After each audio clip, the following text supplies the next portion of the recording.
Hello everyone. आज के इस वीडियो में मैं अंडरस्टैंडिंग सोसाइटी जो कि क्लास 11th की एनसीईआरटी बुक है, इस बुक का 4th chapter introducing western sociologists discuss करूंगी। तो इस चैप्टर के मैंने 2 और वीडियोस बनाए हैं। फर्स्ट पार्ट में मैंने एक बेसिक कॉन्टेक्स्ट दिया था, उसके लिए 3 इवेंट्स थे: industrial revolution, enlightenment and French revolution. तो वो आप first part of the video में देख सकते हैं। Then second part of the video में मैंने सोशोलॉजिस्ट थिंकर कार्ल मार्क्स के ऊपर डिस्कशन किया था। अब ये पार्ट 3 ऑफ द वीडियो है एंड इस वीडियो में मैं इमाइल डर्कहाइम सोशोलॉजिस्ट के ऊपर डिस्कशन करूंगी। लास्ट वीडियो में मैंने कार्ल मार्क्स के ऊपर डिस्कशन किया था। अब कार्ल मार्क्स की आइडियोलॉजी के ऊपर अगर हमको एग्जाम्पल देखना चाहें तो एक नेक्सलिज्म जो इंडिया में फॉलो होता है, तो नेक्सलिज्म कार्ल मार्क्स की आइडियोलॉजी पे ही काम करता है, जहाँ पे कि कार्ल मार्क्स बोलते हैं कि कैपिटलिस्ट सोसाइटी एक्सप्लॉइटेटिव है एंड उसको रिवॉल्यूशन के द्वारा चेंज किया जा सकता है। तो इसी तरीके से नेक्सलिज्म काम करता है। Okay, they believe that the social relations are exploitative and it need to be changed through revolution. तो न्यूज़पेपर में हम बहुत बार नेक्सलिज्म के बारे में पढ़ते हैं कि किस तरीके से किसी पुलिस के काफ़िले को वो लोग पकड़ लेते हैं या फिर किसी पॉलिटिशियन को पकड़ लेते हैं। तो इस तरीके से you can follow the newspaper and from there you will get to know about the working of Naxalism. Video को शुरू करने से पहले बुक के ग्रे पार्ट में इमाइल डर्कहाइम के ऊपर एक बेसिक बैकग्राउंड दिया हुआ है कि किस टाइप की फैमिली से ये बिलोंग करते थे एंड टाइमलाइन के साथ दिखाया गया है कि क्या क्या इनकी स्टडीज़ थी एंड किस ईयर में वो पब्लिश हुई थी। तो एक मैं बेसिक बैकग्राउंड दूंगी इनके बारे में कि ये एक ऑर्थोडॉक्स जूइश फैमिली को बिलोंग करते थे। इनके जो फादर थे, ग्रैंडफादर थे और ग्रेट ग्रैंडफादर्स थे, वो लोग जूइश प्रीस्ट्स थे। ओके, जिनको कि रैबिस भी बोला जाता है। तो इनको भी इस प्रीस्ट की ट्रेनिंग के लिए भेजा गया था, पर इनकी जो थिंकिंग थी वो सेक्युलर थी, यानी कि ये किसी रिलीजन से अपने आप को रिलेट नहीं करते थे, ये सारे रिलीजन को एक बराबर का मानते थे। सोशियोलॉजी को स्टडी करने के कुछ मेथड्स हैं, जैसे कि कार्ल मार्क्स का मैंने बताया था कि उनका कॉन्फ्लिक्ट थ्योरी है। उसी तरीके से और भी मैंने इंट्रोड्यूसिंग सोशियोलॉजी बुक वाली बुक में जो भी वीडियोस कवर किए हैं, उनमें क्लास का डेफिनेशन दिया या स्ट्रेटिफिकेशन का डेफिनेशन दिया। तो वो सब एक किसी न किसी सोशियोलॉजी की थ्योरी के बेसिस पे बताया था, जैसे कि फंक्शनलिज्म थ्योरी या फिर कॉन्फ्लिक्ट थ्योरी के बेसिस पे बताया था। तो जो इमाइल डर्कहाइम है, इन्होंने सोशियोलॉजी को जो स्टडी किया था उसके लिए ये 2 मेथड्स अपने स्टडी में फॉलो किए हैं। तो फर्स्ट है पॉजिटिविज़्म। तो पॉजिटिविज़्म का ये मतलब है कि जब हम एक सोशियोलॉजी को एज अ साइंस स्टडी करते हैं, ओके, जैसे नेचुरल साइंसेज में फैक्ट्स होती है या एम्पेरिकल एविडेंस होता है, कोई भी कुछ भी चीज़ अगर हम प्रूव करना चाहते हैं साइंस में, तो उस पर हम लैब में एक्सपेरिमेंट करते हैं, देन उसका हम एक डेटा कलेक्ट करते हैं, जो भी वैल्यूज़ होती है उनको कलेक्ट करते हैं और उन वैल्यूज़ के बेसिस पे हम एक कंक्लूजन देते हैं। तो उसी तरीके से पॉजिटिविज़्म में भी है। तो इसी तरीके से पॉजिटिविज़्म में हम एक स्टडी करते हैं सोसाइटी की जो भी चीज़ें हैं उनको, एंड फिर उन पे एक एम्पेरिकल डेटा लेते हैं एंड फिर उस पर कंक्लूजन डिराइव करते हैं। तो इमाइल डर्कहाइम ने इसी मेथड को यूज़ किया था टू स्टडी सोशियोलॉजी। साइंस में तो हम देखते हैं कि हमें डेटा मिल जाता है, जैसे कि अगर हम पानी को हीट करते हैं तो उससे इवेपोरेशन होता है, तो हम एक डेटा के थ्रू बताते हैं कि जब टेम्परेचर इतना डिग्री हो गया तो फिर हीटिंग स्टार्ट हो गई। तो अब तो साइंस में तो चीज़ें विजिबल है, तो फिर हम एक्सपेरिमेंट करके बता सकते हैं कि किस चीज़ का कैसा बिहेवियर है। ओके, बट लेकिन सोसाइटी में तो कुछ भी चीज़ें विजिबल नहीं है, सारी चीज़ें इनविजिबल है। तो फिर हम इसकी स्टडी कैसे कर सकते हैं, हम कैसे बता सकते हैं? तो इमाइल डर्कहाइम जो चीज़ें यूज़ करते हैं, जो भी एक प्री रेक्विजिट की तरह यूज़ करते हैं जिन चीज़ों को, वो है इनका मॉरल कोड्स। ओके, ये बोलते हैं कि जो मॉरल कोड्स हैं, ये मॉरल कोड्स 2 तरीके से आती है। एक तो इंडिविजुअल की खुद की होती है अंडरस्टैंडिंग, जैसे कि अगर हमारे घर में कोई बड़े बुजुर्ग हैं तो उनको हम हर वक्त रिस्पेक्ट करते हैं। कोई अगर आते हैं हमारे घर पे तो हम उनके पैर को छूते हैं, या अगर हम मंदिर जाते हैं तो फिर हम अपने शूज़ बाहर निकाल के फिर एंटर करते हैं मंदिर में।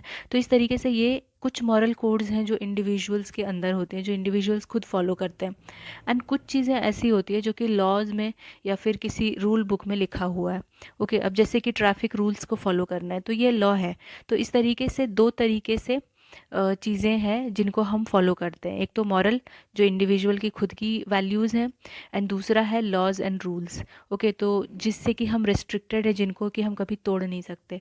तो इमाइल डर्कहाइम ने इन मॉरल कोड्स को अपना सब्जेक्ट बनाया था।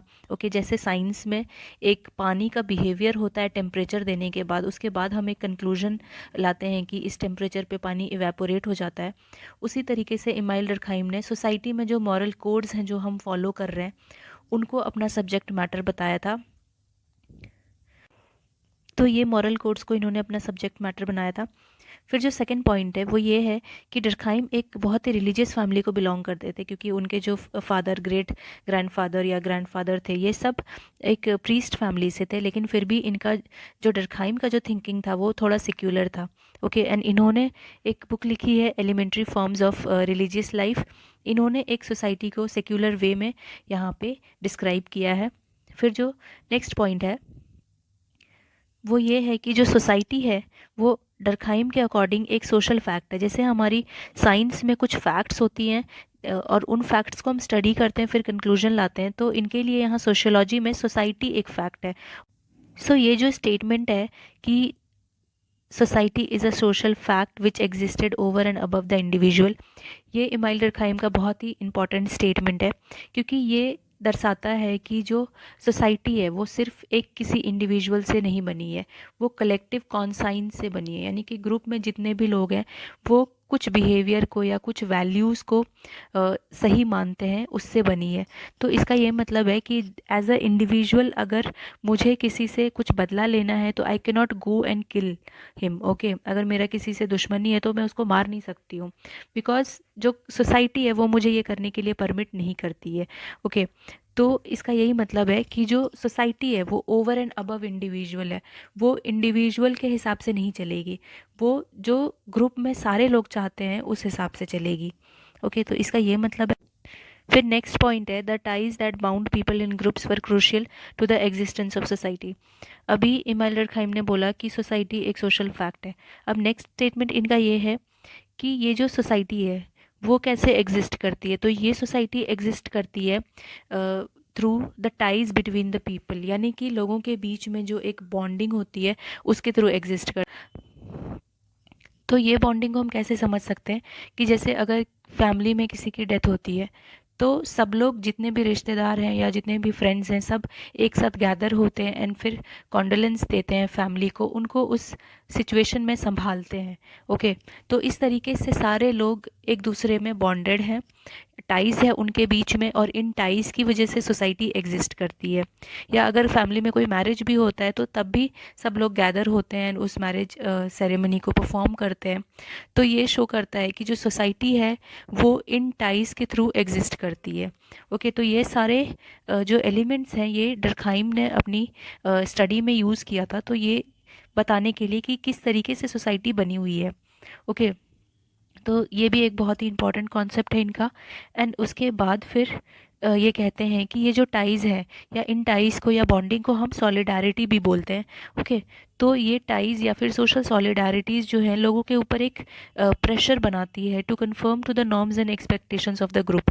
ओके, तो इसका ये मतलब है कि जैसे कि अगर एक हमारी फैमिली में जो टाइज़ हैं, ओके, तो इसकी वजह से हम एक पर्टिकुलर बिहेवियर फॉलो करते हैं। अब जैसे कि अगर हमारे कोई बड़े हैं तो उनका पैर छूना है, एंड मैरिज सेरेमनी में भी बहुत सारे नॉर्म्स एंड वैल्यूज़ हैं जो कि फॉलो किए जाते हैं। तो ये क्यों फॉलो किए जाते हैं? क्योंकि एक प्रेशर हमें इन टाइज की वजह से होता है, जिसकी वजह से हम ये सारी रूल्स या फिर वैल्यूज़ फॉलो करते हैं। सो यहाँ पे मैंने बताया था कि जो इमाइल डर्कहाइम का स्टडी करने का जो एक टूल है, ओके, या फिर जो मेथड है वो ये है कि ये पॉजिटिविज़्म थ्योरी को अप्लाई करते हैं। ओके, तो पॉजिटिविज़्म का मतलब ये होता है कि जैसे हम नेचुरल साइंसेस को स्टडी करते हैं उस तरीके से सोशियोलॉजी को स्टडी करना।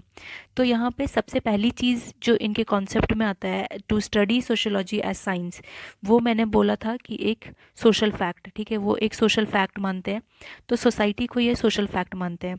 उसके बाद जो सेकेंड चीज़ इन्होंने बोला है वो टाइज, ओके, या फिर सॉलिडारिटी है। ये बताते हैं कि पहले तो एक सोसाइटी जो है वो सोशल फैक्ट है, ओके, उसके बाद सोसाइटी में लोगों के बीच में टाइज है या फिर बॉन्डिंग है। ओके, एक इंडिविजुअल क्या कर रहा है उससे फ़र्क नहीं पड़ता है, उसको ग्रुप में किस तरीके से रहना है, किस तरीके से वो इन टाइज की वजह से या सॉलिडारिटी की वजह से या फिर ये जो ग्रुप में रहने के जो नॉर्म्स हैं, वैल्यूज़ हैं, उसकी वजह से वो रिस्ट्रिक्टेड है या फिर प्रेशराइज्ड है। ये इनका सेकेंड कॉन्सेप्ट है। ओके, अब जो नेक्स्ट कॉन्सेप्ट है इनका, to prove that we can study sociology as science. So next point है इनका कंस्ट्रिक्शन ऑफ चॉइस। अब कंस्ट्रिक्शन ऑफ चॉइस का मतलब होता है रेस्ट्रिक्शन ऑफ चॉइस। ओके, तो जब रेस्ट्रिक्शन ऑफ चॉइस होती है सोशल एक्शन में, उसकी वजह से हम एक अपने बिहेवियर पैटर्न को फॉलो कर सकते हैं। ओके, एंड ये सारी चीज़ें generation by generation same he cheese repeat होती आई है। तो जो कंस्ट्रिक्शन ऑफ चॉइस है वो हम दो तरीके से लगा सकते हैं। फर्स्ट तो जो मैंने बताया था कि मॉरल, तो क्या चीज़ें मॉरल है या इमोरल है, यानी कि जो चीज़ें हम खुद अपने अंदर से फॉलो करते हैं, जैसे कि बड़ों का रिस्पेक्ट करना, टेंपल में जाने से पहले शूज़ उतारना, एंड इस तरीके से और भी बहुत सारी चीज़ें हैं जो कि हम एक अपने वैल्यूज़ या नॉर्म्स की वजह से फॉलो करते हैं, तो वो मॉरल है। एंड जो सेकेंड है वो है रूल्स। ओके, या फिर लॉ। तो फिर लॉ जो है वो गवर्नमेंट का बनाया हुआ है कि कुछ कॉन्स्टिट्यूशन में दी गई हैं या किसी रूल बुक में दी गई हैं, तो उस हिसाब से फिर हम कॉन्स्ट्रिक्टेड हैं या फिर रेस्ट्रिक्टेड हैं। जैसे कि ट्रैफिक रूल्स को फॉलो करना, ये लॉ है। तो हमारी जो चॉइसेस हैं वो दो तरीके से रेस्ट्रिक्टेड है, एक तो मॉरल वैल्यूज़ एंड दूसरा लॉ। तो ये जो कंस्ट्रिक्शन ऑफ चॉइस आता है, इसकी वजह से हम लोगों के बिहेवियर पैटर्न को प्रिडिक्ट कर सकते हैं। ओके, एंड जो नेक्स्ट पॉइंट है वो ये है कि अब अगर हम बिहेवियर पैटर्न को ऑब्जर्व कर सकते हैं, उनको देख सकते हैं, क्योंकि एक साइंस में होता है कि हम चीज़ों को देख सकते हैं, तो यहाँ पे भी इमाइल डर्कहाइम ने ये प्रूव किया है कि जब इस तरीके से हम चॉइस में रिस्ट्रिक्टेड हो जाते हैं तो हम बिहेवियर पैटर्न को एक देख सकते हैं। ओके, इनको ऑब्जर्व कर सकते हैं। तो जब हम इनको ऑब्जर्व करने लगते हैं तो फिर हम नॉर्म्स, कोड्स या फिर जो सोशल सॉलिडारिटीज़ है उनको आइडेंटिफाई कर लेते हैं। तो अब इस तरीके से जो इनविजिबल चीज़ें थी, जैसे कि आइडियाज़, नॉर्म्स, वैल्यूज़, इन सबको जब हम लोगों ने आइडेंटिफाई कर लिया, तो अब हम इनको एम्पेरिकली वेरीफाई भी कर सकते हैं, यानी कि डाटा के साथ हम इनको वेरीफाई कर सकते हैं। इमाइल डर्कहाइम ने सुसाइड को सोशल फैक्ट माना था, एंड फिर इसका स्टडी किस तरीके से किया था अपने ये पॉजिटिविज्म मेथोडोलॉजी को यूज़ करके। तो यहाँ पे इमाइल डर्कहाइम ने एक रिलेशनशिप इस्टेब्लिश किया था between the suicide rates and the levels of social integration. Okay, तो जो सुसाइड रेट है जिसको कि हम आर मान सकते हैं, and levels of social integration जिसको मैं आई बोल रही हूँ, तो इन्होंने एक स्टडी किया यूरोपियन सोसाइटी में। ओके, तो यूरोपियन सोसाइटी में सुसाइड जो है वो मॉरली कंडेम्ड है, यानी कि एक जो इंडिविजुअल को ऐसा नहीं सोचना चाहिए कि मुझे सुसाइड करना है। ओके, एंड ये जो चीज़ है वो डिपेंड करता है लेवल ऑफ सोशल इंटीग्रेशन पे, यानी कि कितना ज़्यादा हम अपनी सोसाइटी से जुड़े हुए हैं। ओके, अब जैसे जो इन्होंने स्टडी किया उसके हिसाब से जो अनमैरिड इंडिविजुअल्स हैं, ओके, वो लोग में सुसाइड की टेंडेंसी ज़्यादा होती है। ओके, बिकॉज वो उनका जो इंटीग्रेशन है वो लेस है।